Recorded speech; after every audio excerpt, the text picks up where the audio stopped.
Everyone, welcome to the overview of the National Environmental Policy Act. My name is Eileen Baden. I'm the MEP Program Coordinator in the School of Geographical Sciences and Urban Planning. I worked as an environmental planner for about 8 years after graduating from the MEP program in 2012. I'm the current past president of the Arizona Association of Environmental Professionals. I was president for the last 2 years. It's an environmental organization that holds meetings about once a month to keep professionals up to date on various environmental topics.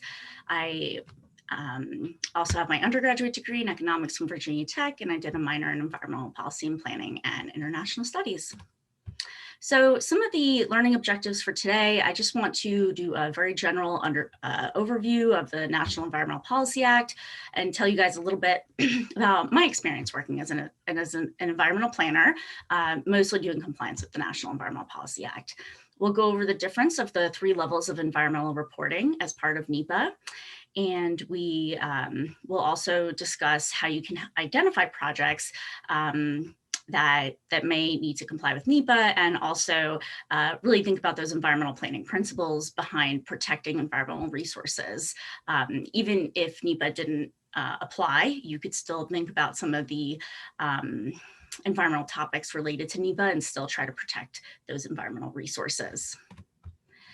So when we talk about environmental planning, one of the main differences I want to discuss is that as a city planner, you would be still promoting environmental sustainability initiatives. You would still be trying to protect the environment through a variety of mechanisms of different types of plans. Natural resource management plans, or maybe in your general plan, you would have some components of protecting the environment built into that. NEPA, on the other hand, is a federal law that federal agencies do need to comply with. So NEPA, on the other hand, is more so that we are reviewing a project that's going to be constructed, developed, or some type of plan is going to be done that's going to have some impacts on the ground. And essentially we look at what those, we look at the existing conditions, and then we look at what the potential impacts could be from various alternatives of the project construction, and then you come up with mitigation measures to help reduce adverse environmental impacts.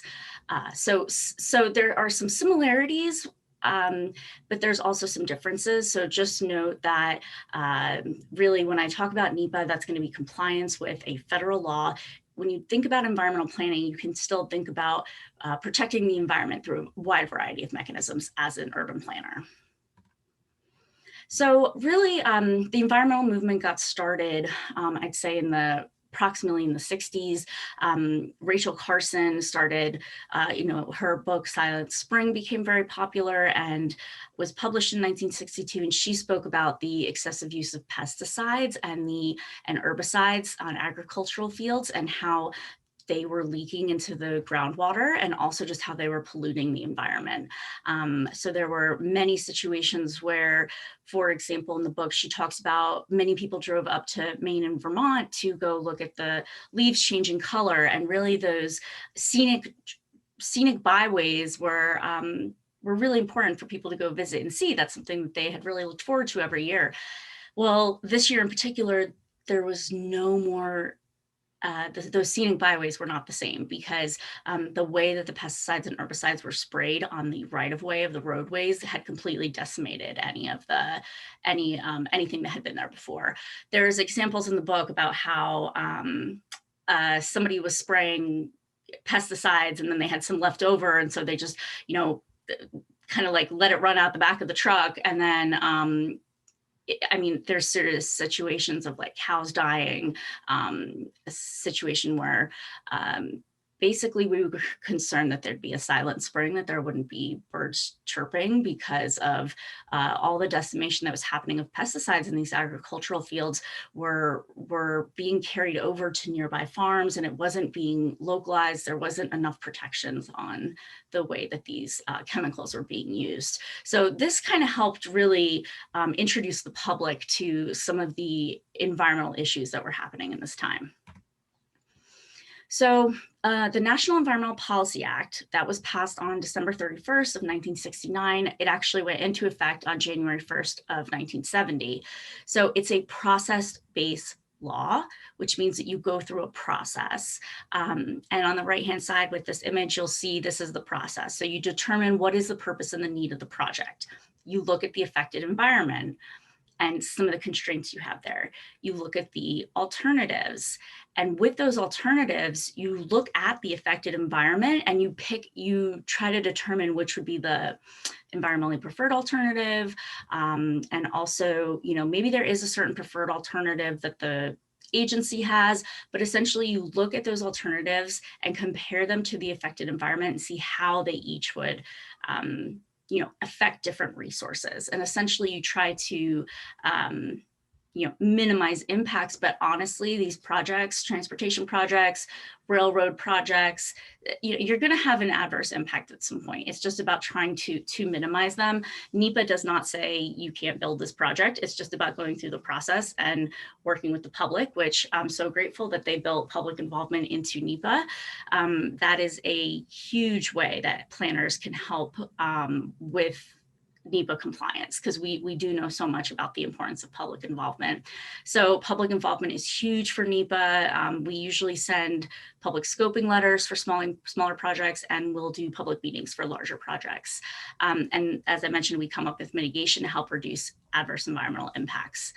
So the law was just created to help protect the environment.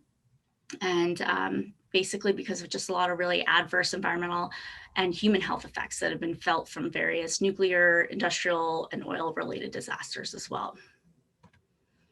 So prior to NEPA, the federal government could make a decision, hire a contractor, project construction could start.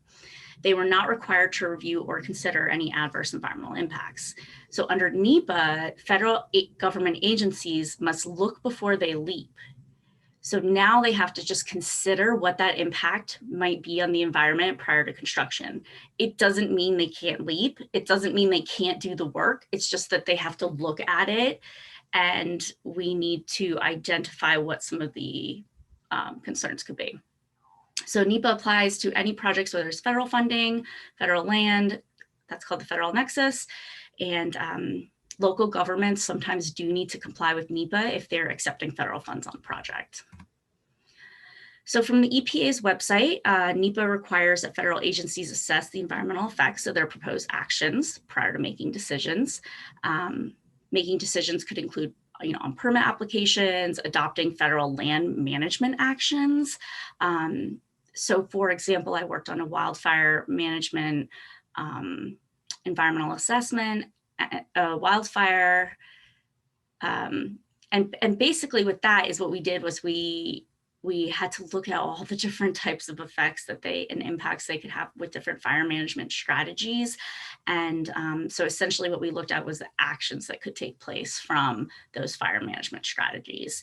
And it was programmatic, which meant we looked at it on a very large scale. It was done for some tribal communities. And so essentially what that means is with the high level documents, you have some over-level some guiding mitigation measures that you'll have to follow, but they're very much on a broad scale. So if a fire crew is going to go in there and do like a specific thinning project or prescribed burn within a certain project area, they'll need to go in with another NEPA document later, a smaller one, the categorical exclusion, and just kind of double check that there's no archaeological resources and endangered species or other environmental concerns on a site-specific basis. So constructing highways, other publicly owned facilities, using the NEPA process, agencies evaluate the environmental and related social and economic effects of the proposed action. Agencies also provide opportunities for public review and comment on those evaluations. CEQ, the Council on Environmental Quality, this is the division of the Executive Office of the President that coordinates federal environmental efforts in the US and works with federal agencies in the White House offices on the development of environmental and energy policies and initiatives. So CEQ has the authority to issue NEPA guidelines. CEQ is part of the executive office. So administrative agencies are part of the executive branch.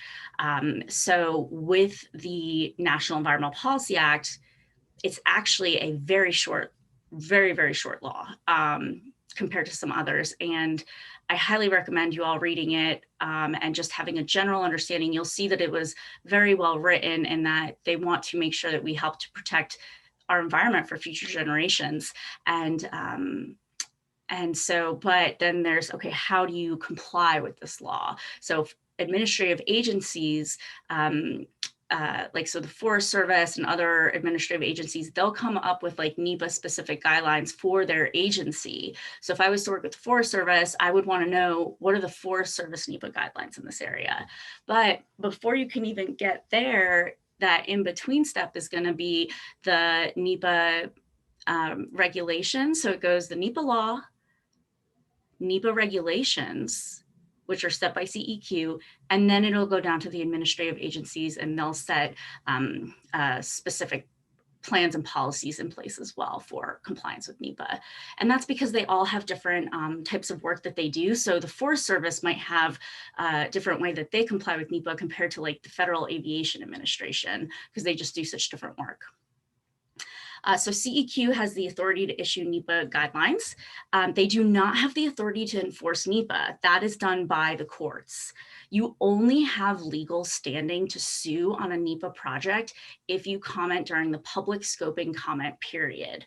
So if you ever know of a situation where somebody's really concerned, or if you know of some environmental groups, they'll likely know this kind of stuff if they're involved in protecting environmental resources already, but essentially you don't have legal standing to sue on a project unless you are involved in comment during the public scoping comment period. So there are no criminal or civil penalties associated with noncompliance. I will say I heard of a construction company somewhere in the Midwest, and they did not comply with NEPA. In particular, they didn't comply with the Endangered Species Act. They did some work under a bridge that they should not have done. Even though there are no criminal or civil penalties, they did have a huge financial penalty. But also the concern is that people might not want to work with you in the future if you're not complying with federal laws, because you're going to put them in a bad position. And so that's actually I'd say a big concern for some companies out there. You want to make sure you comply because you don't want to have that concern out there that people think that you're not going to comply, you're not going to be paying attention. Because when these contracting companies try to win this work, they have to bid on it and they have to apply to different federal agencies and say, you should choose my company to build this transportation project because I have this staff. So if you recently just got dinged for not, millions of dollars for not complying with the National Environmental Policy Act or other federal laws, that could just really look bad. It might make it so it's harder for your company to continue winning work with those state and federal organizations.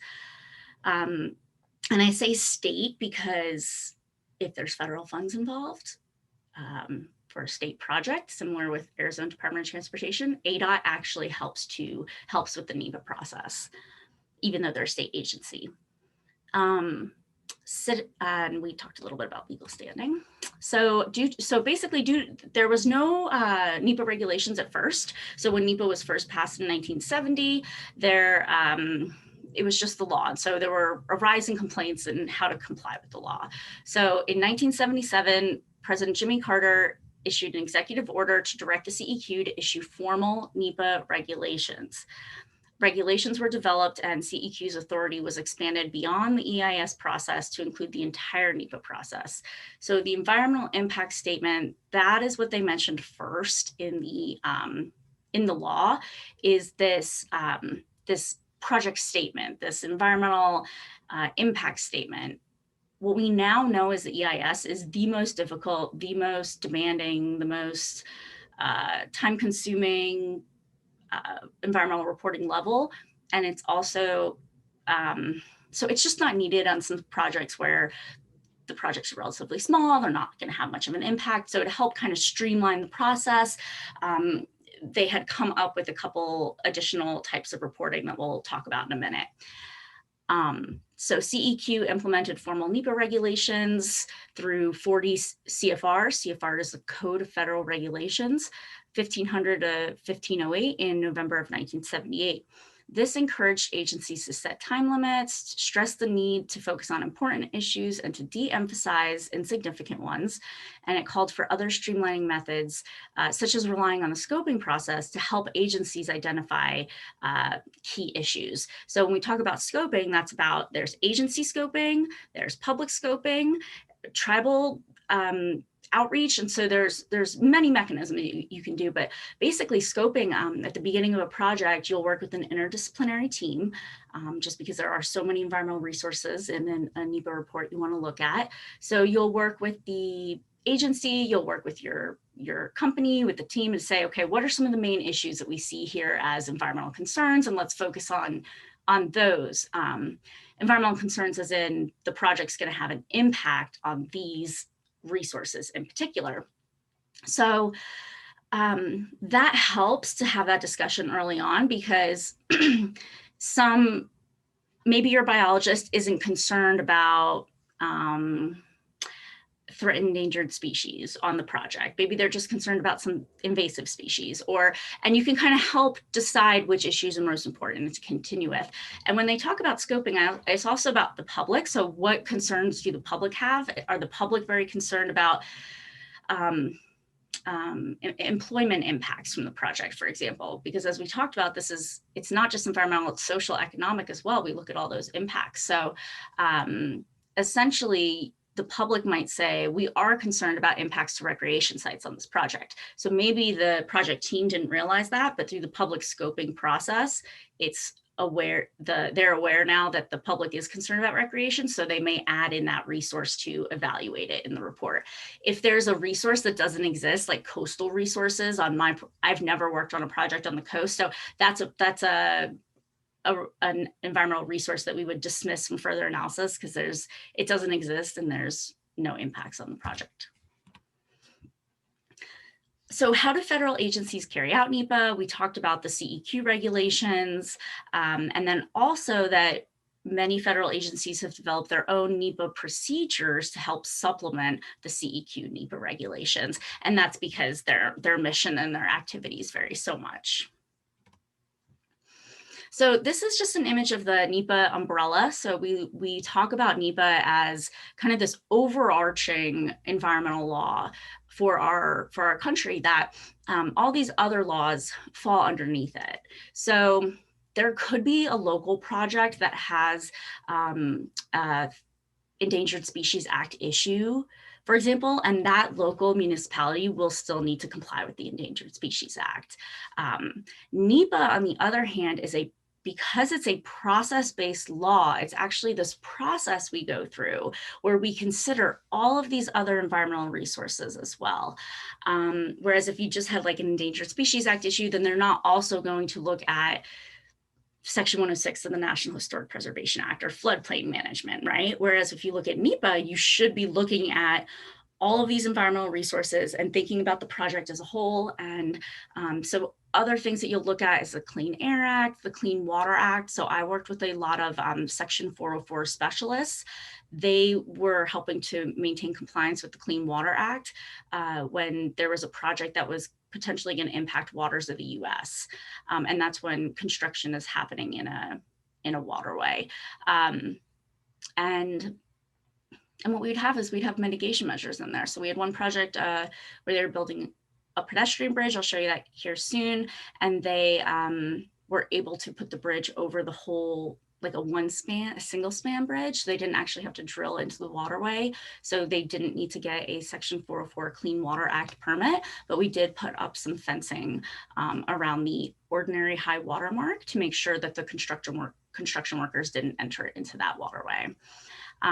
Migratory Bird Treaty Act, that basically means that there's essentially 6 months of the year that could be breeding season, that if you have trees within your project area that are going to be cut down, if it's within the breeding season, you might need to have a biologist go out there and do a nest survey. There's just a lot of this little stuff that I wouldn't say, that it is very important. It's just that there's just a wide variety of environmental issues that as the environmental planner, you need to consider, and you don't need to be the expert on all of these things, but you will work with a variety of experts. And I'll talk about that here soon as well. Anywhere where you don't have an expert, you'll want to, as a NEPA planner, you'll want to continue learning as much as you can about those resources. So for example, I never really had anybody in my office that worked with air and noise, because most of the projects I worked on just weren't quite at that level where they were having such adverse noise and air quality impacts. Or if they were, like in one situation, we hired an outside consultant and that person would do the noise report. So but in general, for the smaller projects, I might just need to look at the project area and say, okay, we're not anticipating any air quality impacts because construction is temporary and the project is really just a repavement of an existing road. We're not expecting any increase in vehicle miles traveled, so air quality should stay the same. So there's just stuff like that that is good to know. So I recommend reviewing this list in a little bit more detail. So as I talked about, NEPA requires the review of direct, indirect, and cumulative impacts from a project. And you might need to strike the word cumulative because CEQ is currently changing their NEPA regulations. I'm going to mention that at the end of the presentation, but basically, as a NEPA planner, you also need to, and as a planner in general, you just need to stay up to date with what are the current laws, what are the current executive orders, what has changed on a day-to-day basis. It is really, it's very important. It can be challenging. It can be very challenging for the agencies as well to consistently change with, adapt to some of the changes that are coming out so quickly. So direct, indirect, cumulative impacts. What cumulative means is that, for example, let's say that there were some companies that wanted to go and drill some exploratory oil wells, somewhere in Oklahoma or another state. And, they say, hey, we just want to drill a couple exploratory wells to see if there's anything out here. So they'll go through the NEPA process because the land is owned by Bureau of Land Management, for example. It's BLM land. So the corporations, they can ask for permission. They ask, can I come in? Can I essentially use this area to drill? And that is perfectly acceptable. That there are companies as well that do timber production on Forest Service lands and other things like that. The concern is that, okay, so one company comes in, they want to drill 5 oil wells in 1 square mile. Okay, we're not anticipating too many adverse environmental impacts. Not a big deal. Nobody's out here. You go through the proper paperwork process. Nobody has any concerns. Okay. The concern is when you have 1,000, 5,000 of those same applications going through, and you're looking at them and saying, oh, there's just a very, very minor impact. They're only drilling 5 wells. And then this company, oh, they're only drilling 5 wells. And then before you look at it, the cumulative impact in one area could be very significant. So if you don't look at what other projects are happening in the same relative time and space, you're not looking at the cumulative impacts. So that's really the importance of cumulative impacts, is that some of these projects really can add up and have a much more significant environmental impact as a whole than if you were to just look at them individually. So impacts are analyzed in environmental NEPA documents. They range in size and depth of analysis. Categorical exclusion, CE, that's the smallest one. Environmental assessment, EA, and environmental impact statement, EIS. So environmental planners, we analyze the impacts of projects on various environmental resources, biological, water, cultural resources, stuff like that. And we develop mitigation measures. We develop those mitigation measures with the agencies, and sometimes with members of the public, or members of the, not usually members of the public, except if there's like a concern, we might say this is the mitigation measure that's been developed to help reduce impacts. But another project I worked on, the fire chief in that town said, can you guys give us notice ahead of time? So we just had to draft like a specific unique mitigation measure that said, 2 weeks prior to project construction, the fire chief will be notified that project construction is starting, and there may be potential traffic related issues during that time. And then just that public outreach is a huge component of NEPA. So we talked a little bit about the federal nexus, what triggers NEPA. So federal lands, federal funding. California has the California Environmental Quality Act. They are the only state that has has this environmental law that's similar to NEPA, but where they require, essentially, they have similar requirements to NEPA that they have on their like state and local governments. And I haven't worked with CEQA too much personally, but if you're really interested in this stuff, or if you're from California, I do recommend looking up CEQA.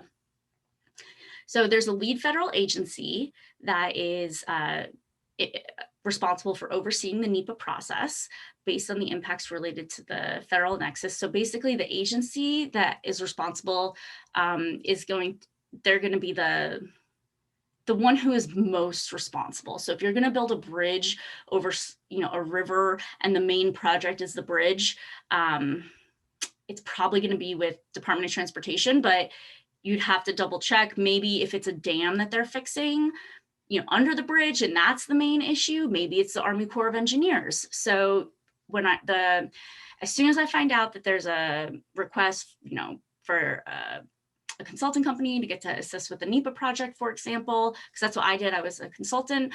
My first question is, okay, who's the lead federal agency? Because that's the NEPA guidance documents I would want to look at. Cooperating agencies, you can have many cooperating agencies on a project. They could be federal, state, tribal, local jurisdictions. So essentially, some of these projects, if you think about like a highway project that's going through multiple states, you could have multiple state jurisdictions, multiple federal agencies involved. And so maybe it's a bridge project on tribal land. And so, maybe most of the funds are coming from federal dollars. So it's FHWA, but with it being on tribal land, maybe it's Bureau of Indian Affairs. So this is stuff that you'll just need to get clarification on. But when you send out the scoping, the agency scoping, and you ask for agencies to give you essentially feedback on what some of their environmental concerns or economic, social concerns might be on the project, that same letter, agency scoping, is where you would ask the agency or the organization, such as the local jurisdiction, would you like to be a cooperating agency on the project? And then when they respond, they can say, yes, I would like to be a cooperating agency. There's also participating agencies. So cooperating is really where they're going to be assisting the lead by participating in the NEPA process at the earliest possible time. They'll participate in the scoping process. They'll help develop information. They'll really help be involved in the project. They'll make support staff available, whereas participating agencies, they tend to just review, like when the main environmental document comes out for public review, they'll review it then and submit comments. Cooperating agency means that they're on project emails, invited to project meetings, and that they can really have a more significant contribution to the NEPA report before it goes out to the public. Connected actions. Projects may be closely related. If they are closely related, they should be discussed in the same environmental report, essentially because of those connected actions that they could have an impact on each other. Segmentation. So NEPA does not allow projects to segment and disregard environmental analysis for certain elements of the project. So for example, we have a roadway project that's 2 miles, but the last quarter mile has this archaeological site that's prehistoric and it was a campground site for some settlers or whatever, and the local jurisdiction says, oh yeah, well, we really need these federal funds for this roadway project, but we don't want to deal with the issue at the end of the road here, and we don't want to deal with NEPA and like where we have concerns, so we're just going to ask for federal dollars for the first mile and 3/4. And then that last part we'll just do on our own. Well, that's called segmentation. And so that's essentially, that's why NEPA doesn't allow projects to segment, because that's exactly what people would do, is that they would pick the areas that of a project that have the most environmental concerns, and they would probably try to exclude those. Scope of work and project area. This is the most important information that I would need from the engineering team or whoever is developing the project. So essentially, where is the project area? Because I need to send out my biologists, archaeologists, hazardous material specialists to go and investigate the project area and determine what those potential environmental impacts could be. So I need to know the project area, but I also need to know the scope of work. For example, with hazardous materials, they'll sample asbestos or lead. So if there's a structure that's going to be removed that needs to be sampled, I should have that listed in the scope of work, that this structure will be removed. So then I know to tell my hazmat specialist, hey, make sure you sample this for lead-based paint, because it's going to be disturbed as part of the project. So this is actually kind of an art form to work with your engineering team on the scope of work. You want to be detailed enough to make sure that you're including all aspects of project construction, but not so detailed that you reduce any room for the engineer to have some flexibility. So instead of saying a 4-foot wide path will be constructed from this road to this road, you can just say a multi-use path will be constructed from this road to this road. I try to work with my engineering teams to be as flexible as possible, but also as detailed as needed for the NEPA report.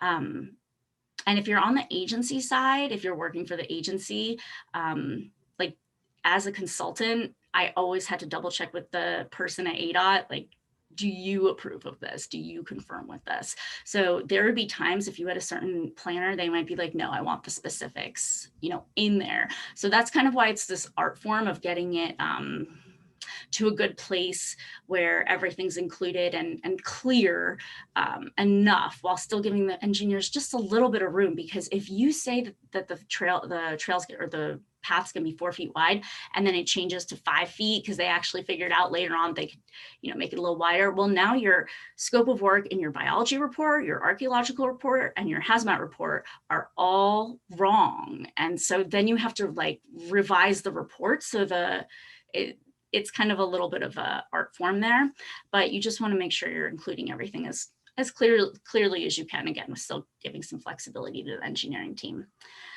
So you'll work with a wide variety of technical resource specialists, so biologists, archaeologists, visual resource specialists. It just depends on the project you're working on and the impacts that could happen. If you work for a really large environmental consulting firm, you might have somebody in another state that really specializes in visual resources. So maybe on a certain project, you might reach out to them for advice or even pull them into the project. The administrative record, that's a record of project decisions. This is required, I believe, through the Administrative Procedures Act, the APA.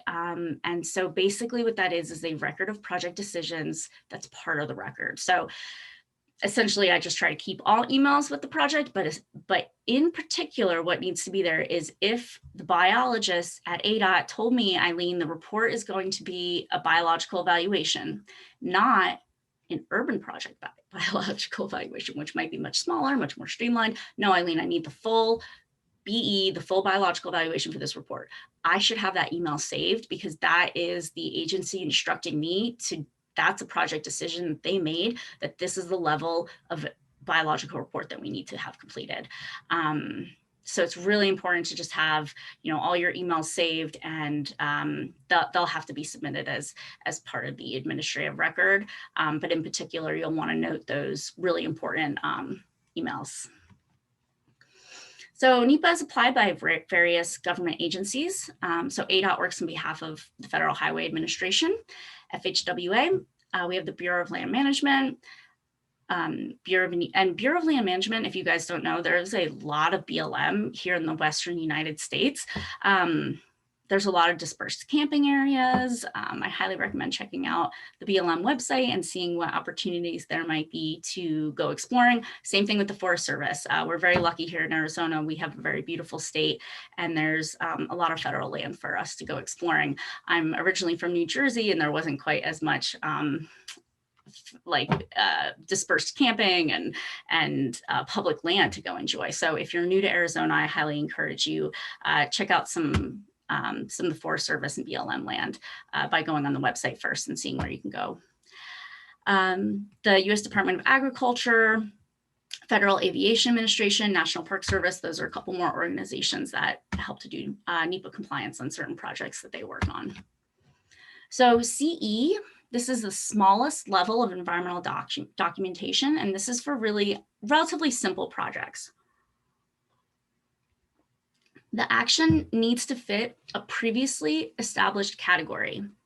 It cannot have significant environmental effects, and it cannot be segmented from a larger action. So examples include like pavement preservation projects. So you're not actually disturbing anything new, you're just paving over the existing pavement. Relatively minor, but there are times when they're like, oh, well, we're gonna pave here, so maybe we'll just also pave this whole rest stop area that happened to me on a project. They're like, oh, well, why don't we just also pave this? And it's difficult when that happens later on in the project that they're like, oh, hey, let's just also do this because, you know, my environmental resource technical specialist might have already gone out and done some field work. So it's just really important to talk about the project area ahead of time and really to think about those project impacts, because if all of a sudden they decide to add in too much stuff, it could bump the project up to an environmental assessment level. So mitigation measures for the CE include like basically staying on the existing pavement, or for prescribed burns, it might be, you know, not conducting them within any cultural sites or any T&E species exists. Public involvement for the CE level, a lot of the work I did was with the Arizona Department of Transportation. I worked on some tribal projects as well, some wildfire management plans, but public involvement, for the CE level, we normally would always send out public scoping letters. On tribal communities, we don't have access to address information, so you have to do public outreach a little bit differently. Sending the email announcements, like trying to get email announcements out through the radio, posting flyers in public buildings, stuff like that. So maybe a project where I'd normally plan to do my scoping letter to adjacent and affected residents, maybe actually we're creating a flyer instead. So these are just things that you have to think about. It's like, okay, who's the community that you're working with? And then ADOT has some really good guidance out as well, is that if 5% of the population or more speak English less than very well in census data, you do need to send scoping letters in that language. So I'll have my email at the end of this presentation. Feel free to follow up with me if you have any other questions on that. But the CE is very small. It's basically when you say a previously established category, it means FHWA has a list of categories, and one of them might be like construction of bicycle paths and blah, blah, blah, blah, blah. And so if I was working on a multi-use path project, like that might be the category of exclusion that I would pick. So there's a whole wide list. So every agency has a different list of categorical exclusions. The BIA has a certain list of categorical exclusions. FHWA has a different list. And again, that's because they all do different work. So if you're working on a project with BIA, Bureau of Indian Affairs, you're going to want to double check with them first, right at the beginning of the project, that this is your understanding that your project will fall under this categorical exclusion category. It just helps to keep everybody on the same page and make sure that you get, started off on a good foot. So this was a Town of Florence Main Street improvement project I worked on here in Arizona. They were actually lighting was the biggest issue on this project because it's a historic downtown, and the archaeologists, cultural resource specialists and the engineers, some of the biggest discussions were what the lighting would look like to make sure that it maintained the character of what they know as downtown historic Florence. So every project is very unique and every project is different. This is the Billy Creek Pedestrian Bridge project in Pinetop Lakeside I mentioned. It's in northeastern Arizona. They had the issue where they were closing down one of their schools, and a different school in their area was going to increase, like double their enrollment. And I think it's just an elementary school or middle school, but there were students walking across this bridge to get to school in the morning. And when I did the site visit, I couldn't even walk across this bridge because right behind the truck, right here on the side, it's like a curve in the road. And so I just couldn't see who was coming. So I actually had to get back in the truck and then drive across the bridge to see the other side. And I was really, obviously very worried about kids who are trying to cross this bridge. So thankfully other people are too. That's why they're building this pedestrian bridge project. So the engineering team on this project, they were able to do a single span bridge. So they were able to not disturb the waterway that you can see right here. On the top right corner. So they put up fencing around the ordinary high water mark, and that's basically where the water would like typically be. So you want the high mark. So you would just want to make sure that the contractors would stay outside of that zone, just because that was the discussion on this project. There are situations like when they built this bridge that they did have Section 404 impacts, right, where they did impact the actual waterway. So then you have to go through other certain protections and levels of approval and mitigation. So the other thing on this project, there was this pedestrian bicycle path.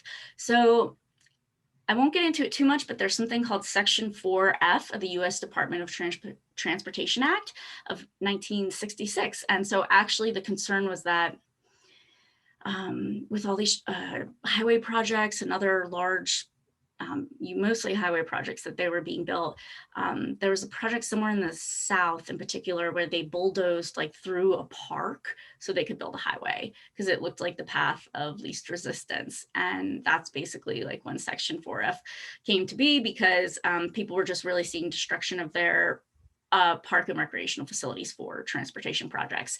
So Section 4F only applies to transportation projects, which is too bad in my opinion, because I'd like to see, recreation and other Section 4F properties protected through other mechanisms. But I am grateful that, I guess because most of the impacts were happening with transportation, that's how it originally did get built in. So with Section 4F, I have to get approval now. Are we going to disturb this path? Who owns and maintains the path? And then if there's going to be some kind of impact, I'll need to send a letter to the owner and essentially get approval from them on the impacts prior to moving forward with the project.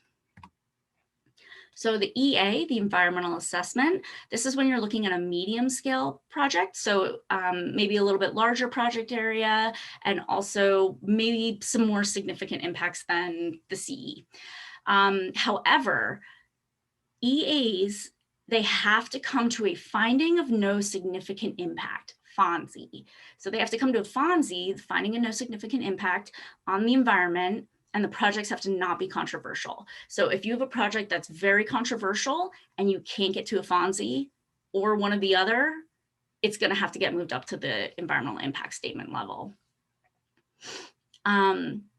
So if there isn't a certain category in the categorical exclusions list that has your type of project listed, you'll most likely need to do the environmental assessment level.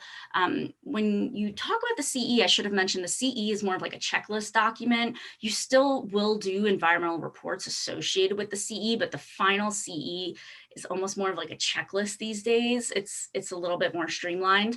The EA is actually a report, and the EIS is actually a report where you're writing a project introduction, backgrounds, purpose and need, discussing the alternatives, discussing the existing environment, discussing the potential impacts to the environment from different alternatives, and then coming up with those final mitigation measures and eventually choosing a preferred alternative you'll be moving forward with.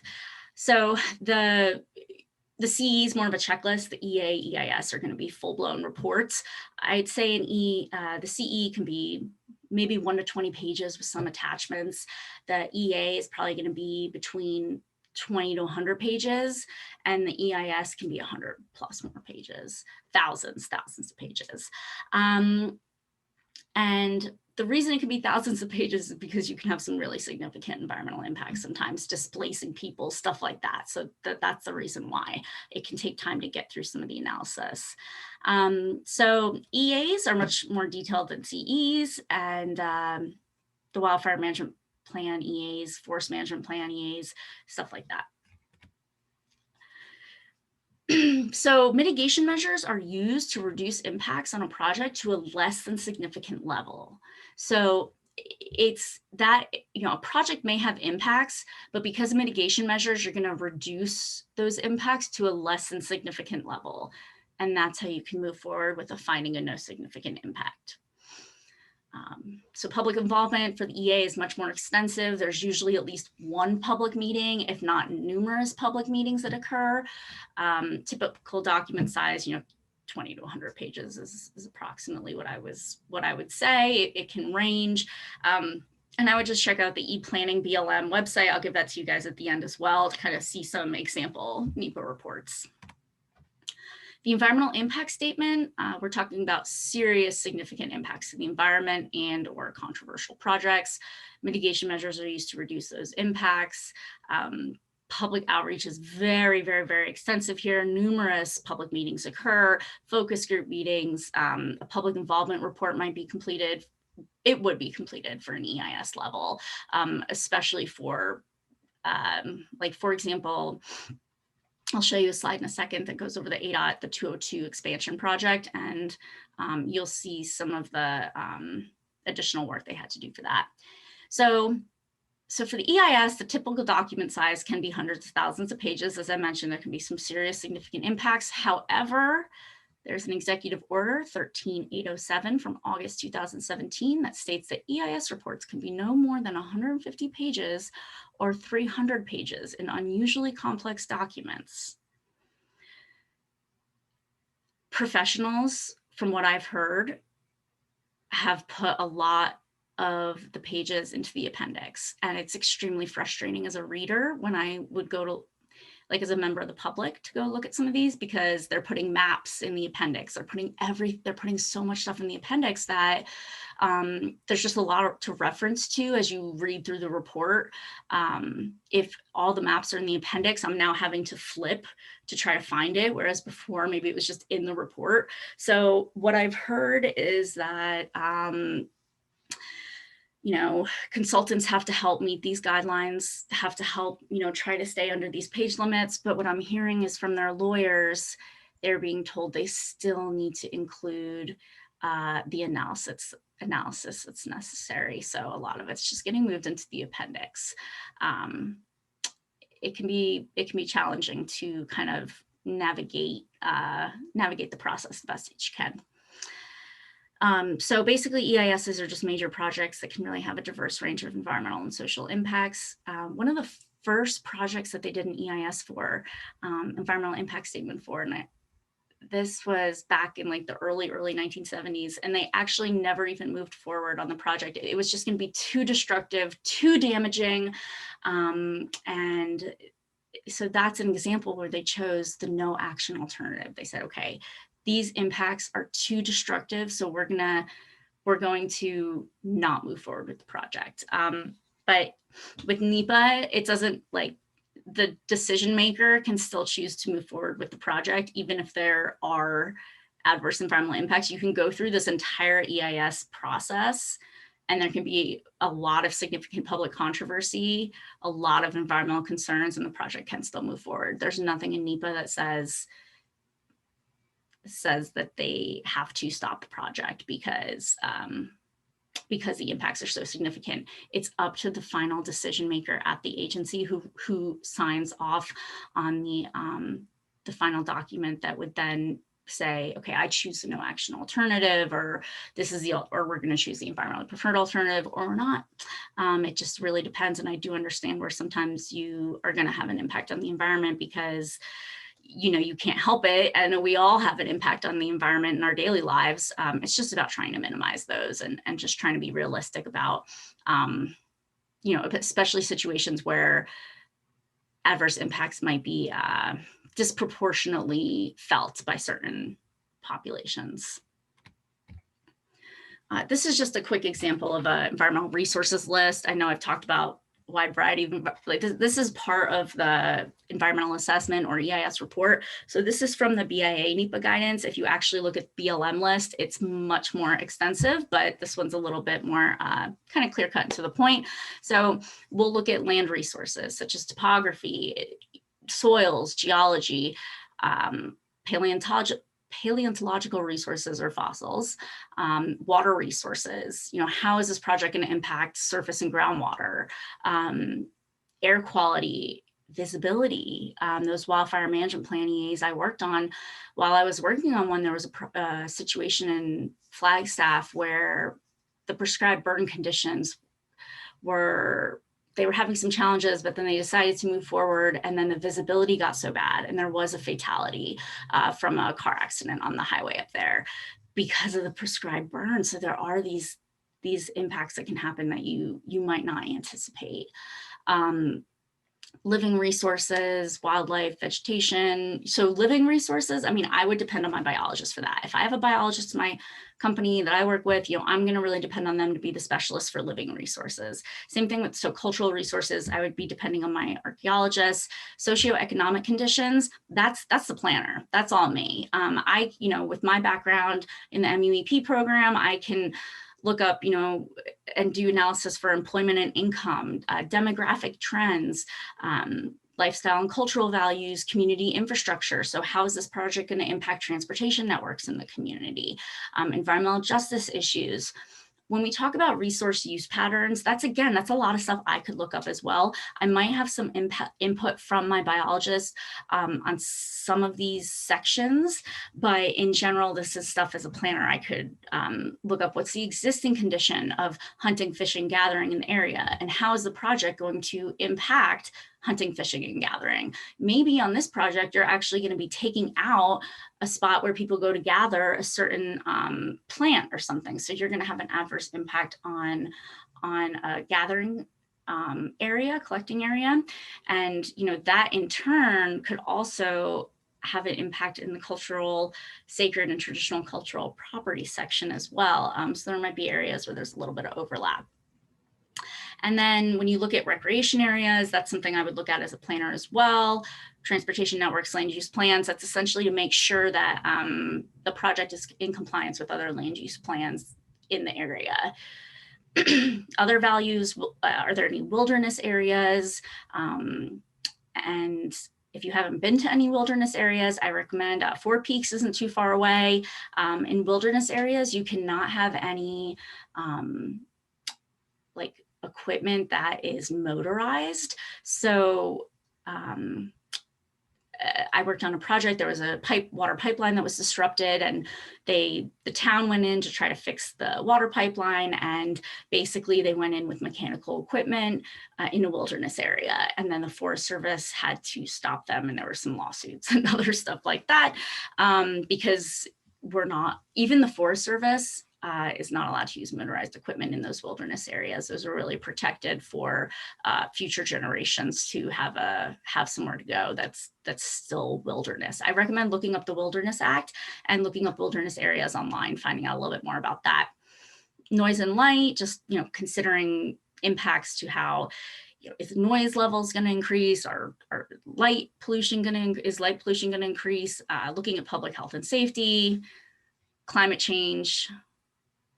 Again, you'll need to look at the current guidance to double check if they have changed some of this. CEQ came out with some climate change proposed regulations, and then I don't think it ever got approved, and then they might have taken it off the website. So it gets a little tricky kind of keeping up with the politics behind planning and NEPA. This is just an example from the ADOT, the Loop 202 South Mountain Freeway project.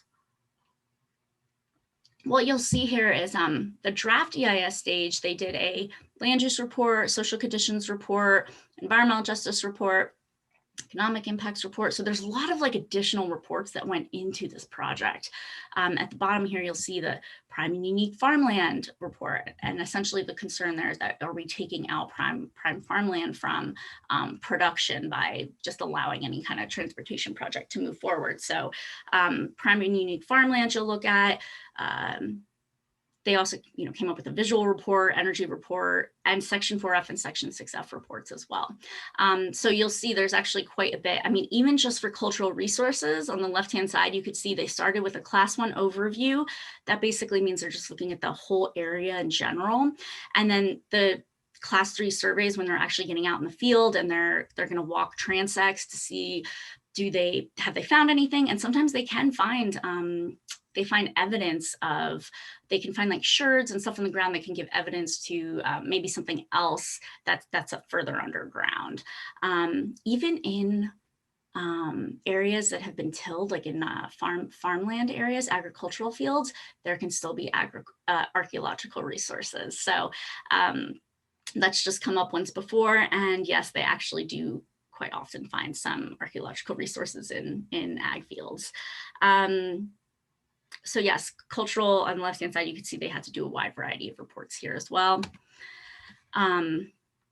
So that's kind of the EIS. It's much more comprehensive, much more in-depth than the EA or the CE level.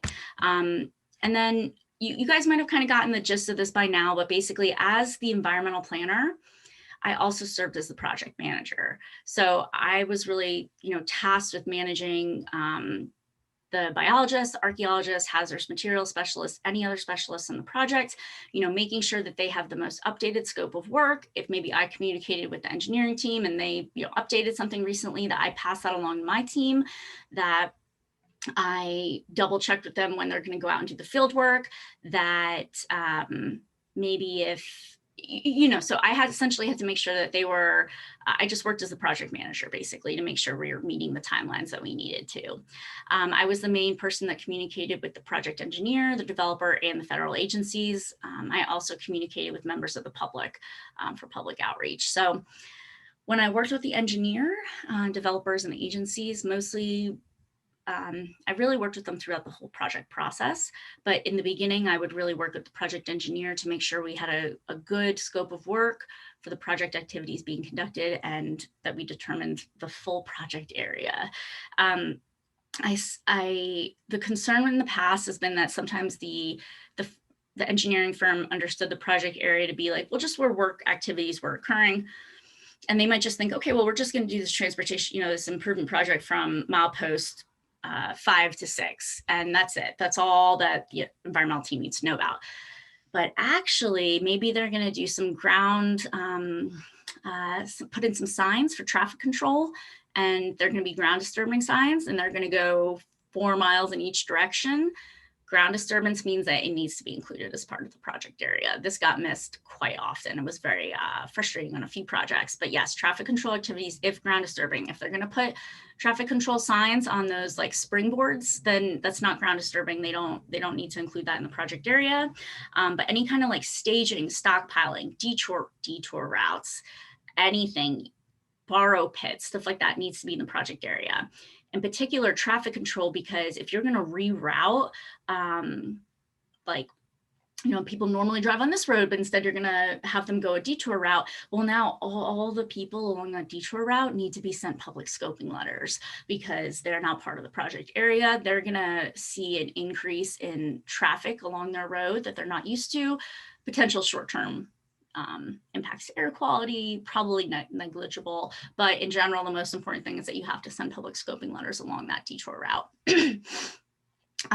So you just want to balance the size of the project area versus the survey effort needed. So if my biologist had to go out there and walk transects like a certain distance apart, back and forth, we're probably not going to be able to expand this survey area very much because that costs a lot of time. It takes a lot of money.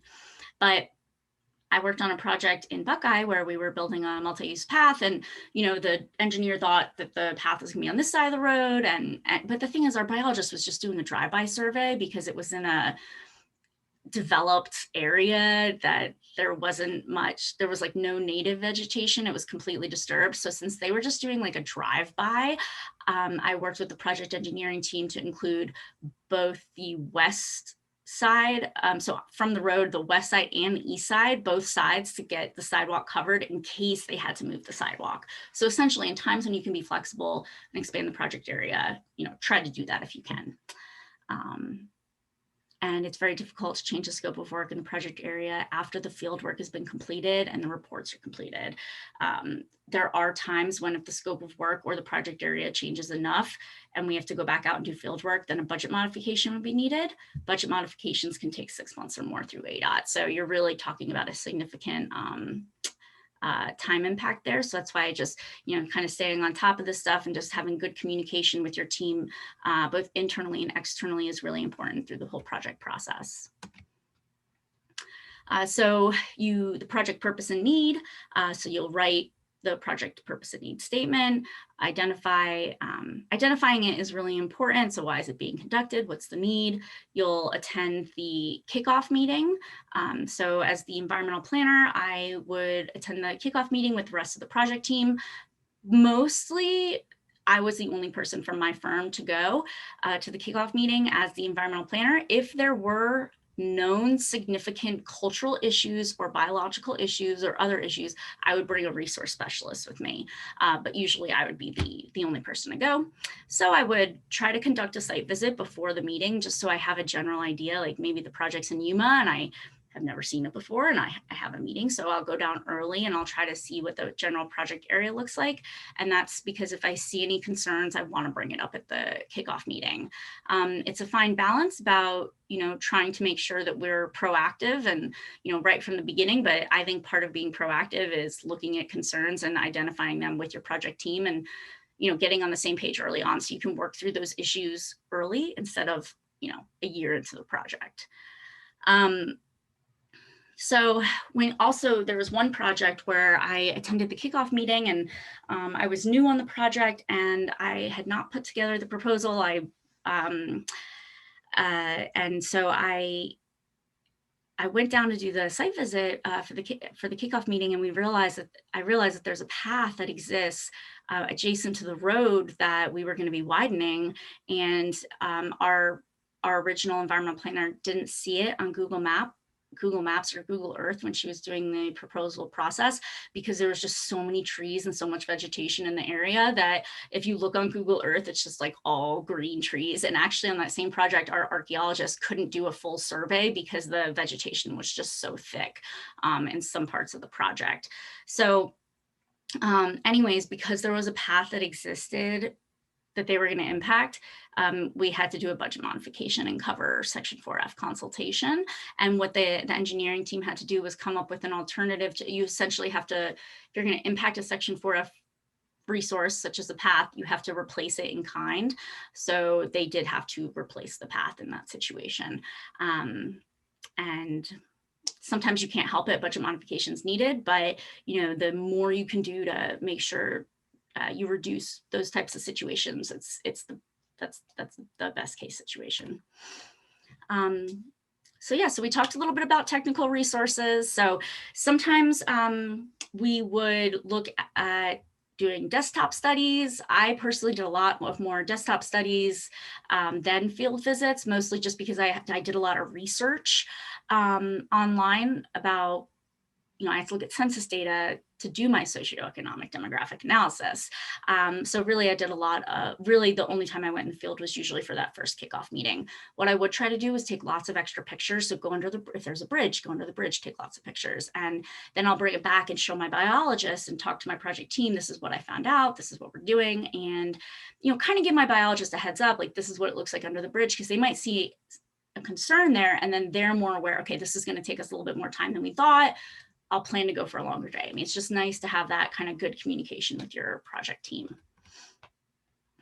This is from the 202 report from ADOT. So you can see this is just chapter 4. So chapter 4 is the affected environment, environmental consequences, and mitigation. In the past, they used to separate these chapters. So it'd be like chapter 3 would be affected environment, chapter 4 would be the consequences to those affected environment sections. I really like that they've merged them now in some reports where it's like they talk about the affected environment and right away they'll go into the environmental consequences and how those alternatives are going to impact that project area. It's just a lot easier for the reader than having to jump from, you know, chapter 3 to chapter 4. But go ahead and pause here if you'd like to read through this list a little bit more. But these were some of the environmental resources that they reviewed as part of the A.202 South Mountain Freeway expansion project.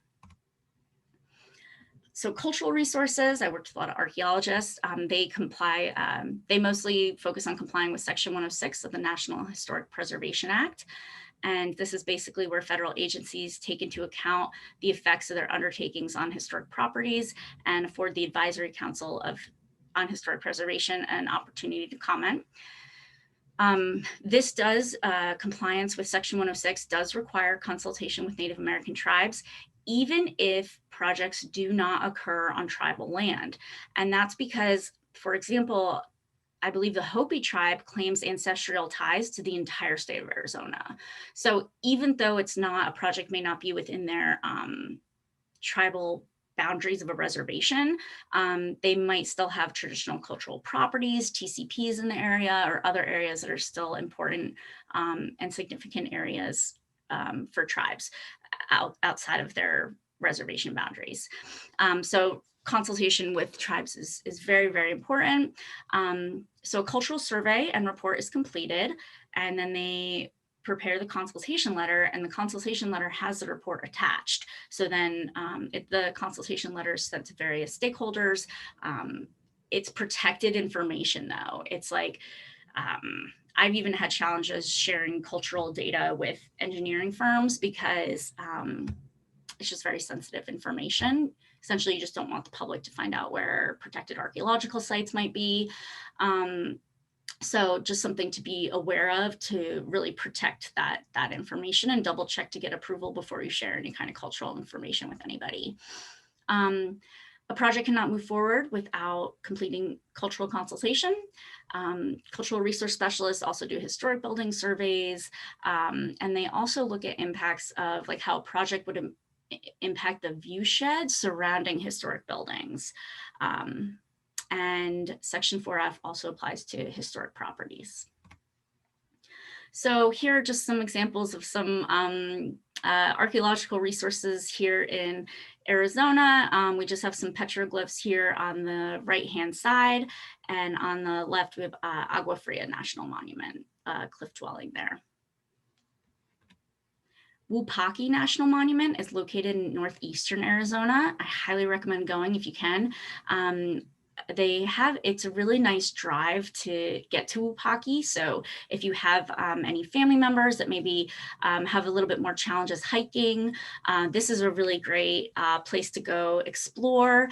So there's all these, Wupaki are the pictures on the top two pictures, and you can just see that there's some prehistoric dwellings there. And the one on the left, you can actually walk around and walk through, which is kind of cool. And then the one on the right is you kind of have to stay more on the perimeter of the path. So if you go to Wupaki, I recommend stopping at every stop to make sure you can climb around and climb up in there if you can, and obviously be very conscious and wouldn't disturb anything, but members of the public are allowed to go and walk around that structure. And then on the bottom, the bottom left is Walnut Canyon National Monument, and those are the cliff dwellings, and that's about, I want to say, like maybe half an hour east of Flagstaff as well. And then Montezuma as well is on the bottom right-hand side, and that's just that's an example of probably some kind of prehistoric dwelling or some kind of historic dwelling. I'm not sure, but obviously an archaeologist would be concerned about impacting this type of site. Also near Montezuma Well, this is near Camp Verde, Arizona. So on the right-hand side, a normal person might not see this picture and think of anything that kind of stands out, maybe, but what it is it's it looks like it's a prehistoric irrigation canal. And so that does have cultural value, cultural significance to the area and to the history of the area. So definitely something that the archaeologists would notice if they were to go out there. Biological resources. So our biologists really focus on compliance with the Endangered Species Act and other, laws relating to protecting. So for example, there's like invasive species issues, stuff like that. And so biologists would comply with ESA, but also a wide variety of other environmental protections to help protect plant animal species. So the Endangered Species Act was passed in 1973, and it provides for the conservation of species that are endangered or threatened throughout all or a significant portion of their range, and the conservation of the ecosystems on which they depend. A biological survey and report is typically required as part of the NEPA process, and there are different levels of reports that are needed just depending on the area, the project impacts, and pretty much the project area, what exists in the area, and then what those impacts might be. So one example of an endangered plant species here in Arizona is the Pima pineapple cactus. So basically, the pictures here on the left-hand side and the mitigation measures just include avoidance of the species. So what you'll do is you can like flag, you can put up like a fencing around it so the contractors don't impact it. And on certain situations when needed, they'll relocate the plant species as needed. But again, that all costs money and takes time. So as soon as I find out that there is a mitigation measure that can have some financial implications of the project, I do try to communicate that with my internal project team as well as my project engineer as soon as possible, because they can then start requesting additional funds as needed. If there's mitigation measures that are going to cost extra following, after the NEPA process. So the project I showed you guys earlier with the pedestrian bridge project, that was actually a separate, we had like a completely separate contract to go up there and do the fencing for the waterway there. So those are these kind of follow-up.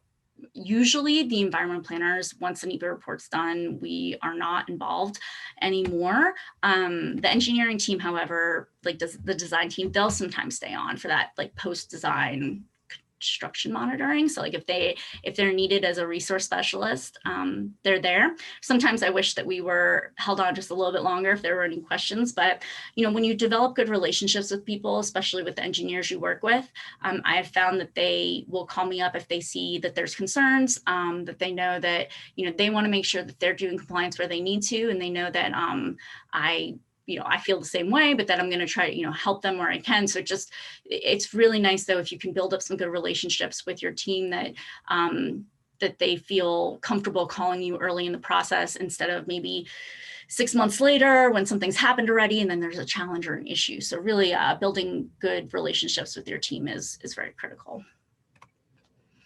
So the Sonoran desert tortoise is an example of a animal species that could have been listed as threatened or endangered, but actually the U.S. Fish and Wildlife Service and cooperating agencies teamed together to form the interagency desert tortoise team.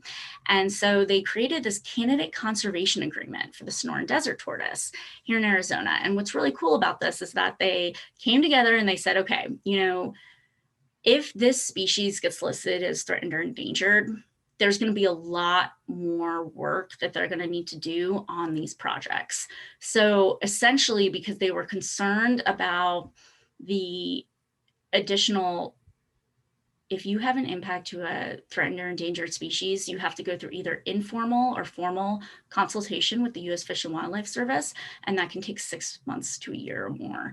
So because of the concerns about the timeline as well, implicating some of these projects, it was great to see agencies come together and be proactive and form this candidate conservation agreement for the Sonoran desert tortoise, saying, hey, if we have a project, we are agreeing right now that we are going to try to protect the Sonoran desert tortoise by doing tortoise surveys, by doing this, by doing that. And so I worked on a project it was BLM land that Maricopa County Parks and Recreation is trying to build a campground area.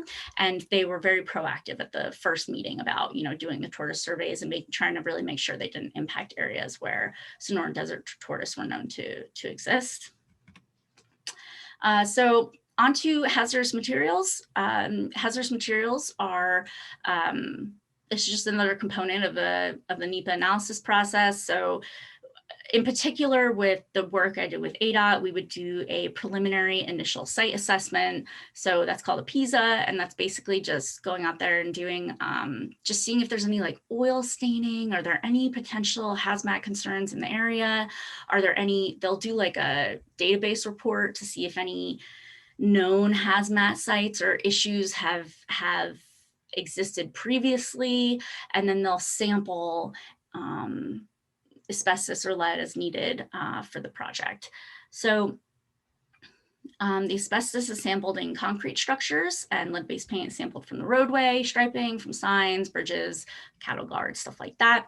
And so, for example, if asbestos is found within the concrete of the bridge structure that will be demolished, they need to take additional steps to ensure the safety of construction workers. And so I had a project where we found out there was asbestos containing material in the concrete of the bridge. They were going to have to go through quite a few additional mitigation measures. As soon as we got the hazmat report and the data back that was the situation, I called the engineer right away to let them know so they could start planning appropriately for how they were going to cover the costs in the future. There are times when soil sampling and reporting may need to happen, especially if pesticides or herbicides are located in the soil. So on the left-hand side here was a sidewalk project in City of Maricopa I worked on. And so you can see that they, the white, if they're going to disturb that white paint or the some of the concrete, they might need to do asbestos or lead-based paint sampling. And it just depends, like Maricopa County, this is why you have hazmat specialists. Some counties do require sidewalks to be sampled, but most of them I think don't require sidewalks to be sampled. So again, that's where it's nice to have a specialist on board. But as the environmental planner, I'm just the overarching person to make sure that everything's in compliance. So I might just double check with the hazmat specialist. Hey, did you have a chance to do this? Is this what happened? And so it's just about being that main communicator between all the environmental specialists. And on the right-hand side, this was a project down in Yuma, Somerton, actually, in Arizona. And there were it was a intersection improvement project. So there were 4 different agricultural fields, and we could not do survey at once because there was crops growing at different fields at different times. And so there are just all sorts of different situations that might come up that you can't expect. So my recommendation is just to make sure to minimize any adverse situations that might come up. So just try to be as proactive as possible on everything, because then something like this might happen that you don't expect. But as long as your engineer and your project team realizes that you've been, working proactively to try to address any issues. I mean, this is something that you can't always control, or that you might just not realize until you work on that type of project. So every project is unique and interesting. So just to leave you guys with a little bit more of a way to get involved if you're interested in NEPA. The Arizona Association of Environmental Professionals, AZAEP, they hold meetings on the 4th Tuesday of each month from 6 to 8 p.m. Right now, they're doing virtual meetings that are free. So you can get signed up to receive the emails at www.azaep.org. I highly recommend getting on the email listserv, the top exchange. One month it might be related to cultural resources. Another month might be biological resources. Another month, I think we just heard about the impact of like water, lakes, and streams, the economic impact of water, lakes, and streams and recreation here in Arizona from Audubon. So lots of great presentations through this group. And you can also check their website for jobs and internships and stuff like that. And they'll have a scholarship coming out for, it's only for graduate students, but it will be coming out in the fall for the next 2 years at least. And then if they continue raising funds, they'll plan on continuing the scholarship, but it's a $5,000 scholarship right now. The student who won last year had done quite a bit of volunteer work related to environmental protection. If you're out of state or your home is in another state. National Association of Environmental Professionals, NEEP, is the parent chapter of AZAP. And they're just an interdisciplinary organization dedicated to developing the highest standards of ethics in the environmental profession. So again, great organization. Both of these, NEEP in particular has been holding some webinars on some of the new CEQ regulations that have come out. And other things that relate to NEPA. So definitely check out both those organizations. A couple of recommended websites. NEPA Assist is really good for kind of a quick look at the beginning of a project, what environmental issues may exist. So it's similar to you can just like type in your area. So you can even just type in like Tempe, Arizona.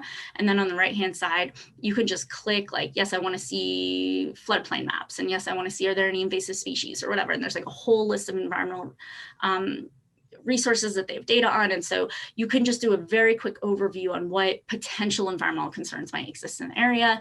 I always looked at NEPA Assist as kind of my first overview of what could be out there.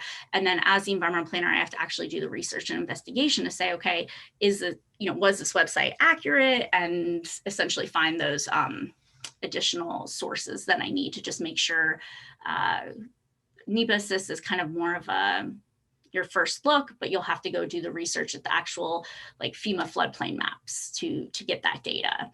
Maricopa County Assessor, our assessor's office is, I honestly think it's probably the best in Arizona. I mean, it's fantastic. That's where we would go to get our contact information. We were sending public scoping letters.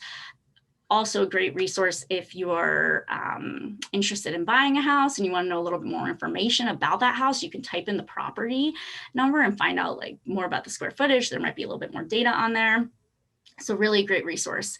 BLM, the Bureau of Land Management website, their NEPA website, there's more information on there about how BLM complies with NEPA. The U.S. Forest Service and the BLM have some of the best NEPA guidance documents because they've been sued the most. BLM, their e-planning website for public comments, fantastic. Highly recommend checking it out. That's where you can find what current NEPA projects, as also other BLM projects are going on. But in particular, you might have to click on like the NEPA. There's two options. One of them is NEPA. When you click on it, you can just zoom in, and if you're in a different state, zoom in and see what kind of BLM NEPA projects are going on in your area. And you can comment. There was a project going on in Northwestern Arizona. I gave you guys the link earlier. It's for the Polozoan mine. It's in Kirkland, Arizona. And there was actually a lot of people who showed up to that public meeting because they were concerned about the air quality impacts that this new mining operation would have. So, it's not always easy to find out about these projects. Sometimes as members of the public, we have to be proactive and go figure out what's happening, because maybe I don't live there, but maybe I recreate there. Maybe I go camping there all the time and I am concerned about impacts. So my last thing I want to say is just to stay current with NEPA, check news sources, and stay up to date with executive orders and changes to the CEQ, Council on Environmental Quality regulations. They recently have, they just came out with some revised regulations. They did a public comment period on it last year, and they have come up with some new regulations. Again, what I've heard is that basically we'll see who wins the election in November, because I don't know what's going to happen. It does take a lot of time for these agencies to change over how they're doing their compliance. And the thing is if we have a change in leadership in November, then is anything with that going to change? So there's kind of a lot of unknowns, and it can be a little bit challenging, but personally, I'm really thankful for the National Environmental Policy Act and all it does to protect public land that I hold very, very important and close to my heart as well. So definitely, check out a little bit more as you can. And if you have any questions, feel free to reach out to me. Happy to help you where I can. All right, thank you.